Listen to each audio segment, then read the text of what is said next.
आज सकाळी recipe shoot करताना नवरा म्हणाला, "अगं ये बाई, पोह्यांची रेसिपी का शूट करतेयस? कोणाला येत नाही, सगळ्यांना पोहे बनवता येतात. आपण महाराष्ट्रीयन लोक आहोत."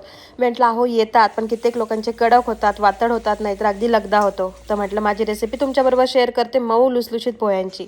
तर त्यासाठी सगळ्यात आधी ना पोहे फक्त 30 ते 40 सेकंद पाण्यात ठेवायचे आणि लगेच काढून आहे ना हाताने पाणी काढून हाताने मोकळे करून साईडला ठेवायची. तर कांदा, मिरची, कोथिंबीर मी चिरून ठेवलेली आहे आणि वाटाणे पण घेतलेले आहेत. तुम्हाला आवडत असेल तर वाटाणे घ्या, नाही घेतले तरी चालेल.